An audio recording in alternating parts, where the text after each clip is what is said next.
Bonjour, what's up guys? On se retrouve aujourd'hui pour une nouvelle vidéo. Bon, d'abord je vais commencer par faire une petite résumé de ce qui s'est passé, ce qu'on a pu faire jusqu'ici. Nous avons déjà installé VMware Workstation. C'est aussi le client pack de EVG avec tous les prérequis. Voilà.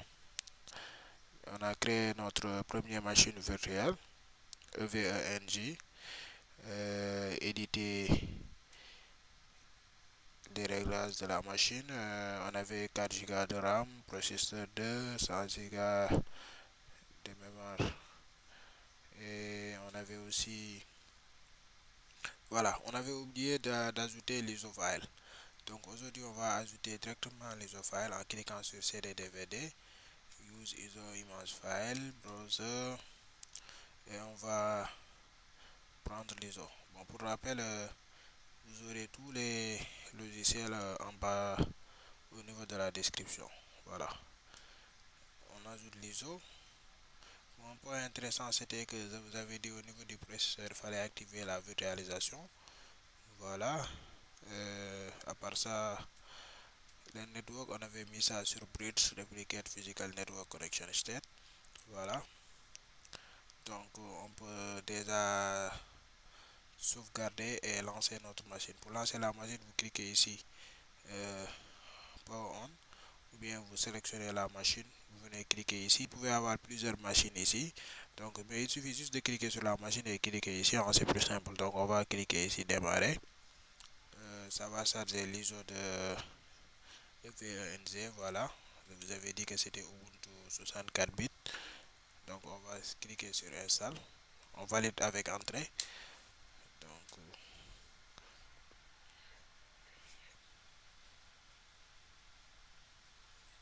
voilà, Ubuntu 22.04 LTS Ubuntu serveur. Voilà, on y est. Ici, il nous demande de choisir une langue. Donc, moi je vais prendre français. Ici, on prend français, non. Voilà. Le clavier, ce qui m'arrange, moi, c'est AZT. Donc, je vais laisser comme ça, France. Terminé. Voilà. Une fois là, on va cliquer sur continuer. Pour valider les réglages, l'installation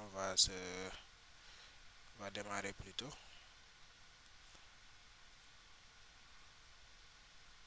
Voilà, l'installation est en cours.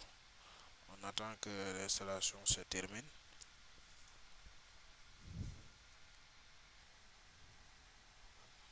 Voilà, l'installation est terminée. On va venir ici. On a la possibilité de redémarrer. Cliquez sur redémarrer maintenant ou bien attendre. Ça se redémarre automatiquement. Ça y est, la machine s'est redémarrée. On a fini l'installation. On a les informations de connexion ici en haut. Le default user c'est root. Le mot de passe c'est VENG. Voilà, use HTTP. On n'a pas encore d'adresse IP. Donc, ce qu'on va faire, c'est que nous allons nous connecter avec l'utilisateur root et le mot de passe EVE en minuscule. Voilà. Une fois connecté, il va nous proposer de changer de mot de passe. Nous allons conserver le mot de passe EVE. Donc, pour ce faire, nous allons taper EVE, valider et confirmer le mot de passe EVE validé par entrée. Voilà, il nous demande un hostname. On va conserver le même hostname EVE-6 NG. Voilà, cliquez sur entrée pour valider. Pour ce qui est du domaine name, nous allons taper ici DK, EKF, DK comme Dakar, EKF comme entreprise Gagne Family. Vous, de votre côté, vous pouvez mettre tout ce que vous voulez. Valider par entrée. Voilà. Ici, il nous demande si on veut utiliser un serveur DHCP ou bien on peut fixer directement une adresse IP. Moi, dans ce cas, je vais laisser le serveur DHCP me donner. Il n'a pas besoin de serveur NTP. On n'a aussi pas besoin de proxy. On clique directement sur entrée. On laisse la machine redémarrer. Cette fois-ci, une fois redémarré, j'aurai une adresse IP dans le réseau 192.168.1.0/24. On attend que la machine redémarre. Voilà, c'est bon. Vous avez vu, on a comme adresse IP 192.168.1.1.123. Et sur la machine physique, on a 1.150. Vous voyez, on est sur le même réseau, donc on pourra utiliser PuTTY pour nous connecter via SSH sur le serveur EVE. Et aussi, on pourra utiliser le navigateur web pour nous connecter à l'interface graphique de EVE. Donc, si on essaie de pinguer les serveurs, ça va forcément réussir parce qu'on est sur le même réseau et les deux PC sont connectés. Voilà. Vous voyez que c'est bon. Donc, ce qui reste à faire, c'est lancer le navigateur, mettre l'adresse IP du serveur EVE-NG, c'est le 192.168.1.123. Voilà. On a l'interface graphique, l'accueil de EVE-NG. Ce qui reste à faire, c'est mettre un username. Ici, c'est pas root, mais le username, c'est admin. Voilà, le mot de passe, comme on n'a rien changé, c'est EVE. En bas, on a Native Console.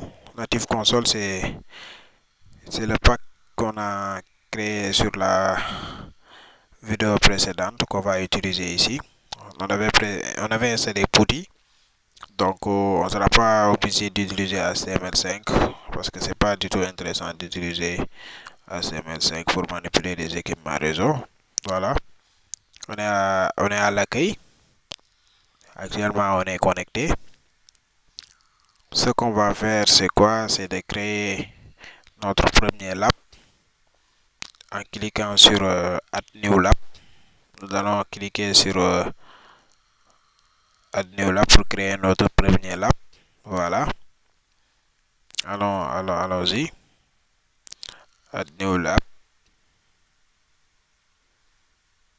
Voilà. On va donner un nom à notre lab. Je vais mettre DKEKF. Voilà. Pour la version, je laisse comme ça sur 1. On peut ajouter les informations supplémentaires, à savoir l'auteur, la description et les tasks. Bon, on va cliquer sur sauvegarder. Une fois sauvegardé, on est directement sur le lab. Vous voyez, maintenant, si on fait clic droit, on clique sur note, on verra toutes les possibilités, tous les types d'équipements qu'on peut ajouter. Pour l'instant, tout est grisé parce qu'on n'a pas encore installé les images. Il n'y a que VTLPC qui n'est pas grisé parce qu'elle est native de EVE-NG.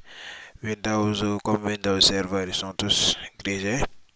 Sur la vidéo suivante, nous allons voir comment installer les images qui nous intéressent. Nous allons juste installer les images qui nous intéressent pour notre lab. Donc on se dit à très bientôt. Allez, merci beaucoup.